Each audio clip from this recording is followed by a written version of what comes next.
ஒப்பந்தமே இல்லாமல் முன்னாள் இராணுவ வீரர்கள் நலவாரியம் பார்க்கிங் வசூல் செய்து கொண்டிருக்கிறது அப்படின்ட்டு சொல்லிவிட்டு குமரகுருபரன் வந்து இதுக்கு என்ன காரணம் சொல்கிறான்னா, டிசம்பர் 2024 கான்ட்ராக்ட் முடிந்து போனது உண்மைதான், ஆனால் ஒப்பந்தமே இல்லாமல் அவர்கள் வசூல் செய்து கொண்டிருக்கிறார்கள். இப்போது நாங்கள் வாய்மொழியாக அவர்களை நீங்கள் வசூல் செய்து கொள்ளுங்கள் என்று நாங்கள் கூறியிருக்கிறோம். ஏற்கனவே 1.75 கோடி வருவாயை அவர்கள் எங்களுக்கு டிசம்பர் வரைக்கும் ஈட்டி தந்திருக்கிறார்கள். ஆனால் இது ஒரு தனியார் நிறுவனம் அல்ல, ஒரு அரசு நிறுவனம் என்பதால் நாங்கள் வாய்மொழியாக நீங்கள் வசூல் பண்ணிக்கங்கன்னு சொல்லிட்டோன்னு திரு குமரகுருபரன் அவர்கள் சொல்லியிருக்கிறாரு.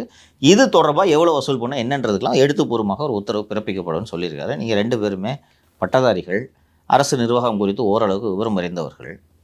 உலகத்தில் எங்கேயாவது ஓரலாக வசூல் பண்ணிக்கன்னு சொல்ல முடியுமாப்பா ரெவன்யூ சம்மந்தப்பட்ட விஷயத்தில்? சார், வீடு நம்ம வாடகைக்கு போனாலே ஒரு அக்ரிமெண்ட்டை போட்டு தான் உள்ளே போகிறோம். சொல்லுங்கள், சாதாரணமாக ஒரு 2 தனிநபர்களுக்குள்ள ஒரு அரசு துறையும் அரசு நிறுவனமும் எப்படிப்பா இப்படி இயங்கும்? சரி, இது ஒரு வாதத்துக்கு இதை வச்சுக்கிட்டா கூட, முந்தா நாள் டைம்ஸ் ஆஃப் இந்தியா ரிப்போர்ட்டர் ஓம் ஜஸ்டின் கேட்கும்போது ஏன் இதை சொல்ல ஒரு குமரகுருபரன்?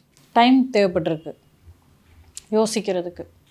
அது மட்டும் இல்லை, வரேன் காரணத்துக்கு. இந்த மாதிரி கேட்டாங்களே, நியூஸ் வெளில வந்துருச்சு, இது எப்படி சமாளிக்கிறதுன்னு சொல்லிட்டு இன்றைக்கி வந்து ஒரு விளக்கம் கொடுத்துருக்காங்க. 2-3 நாட்களுக்கு முன்னால் இந்த செய்தி 29 அன்று இந்த செய்தி வந்ததும் டைம்ஸ் ஆஃப் இந்தியா ஆஃபீஸ்க்கு ஃபோன் போயிருக்கு. யார் தெரியுமா? நான் நினச்சினுக்கிறீங்க, கார்பரேஷன்லேருந்து ஒத்த விளம்பரம் வராது தெரியுமா? பார்க்குறியா?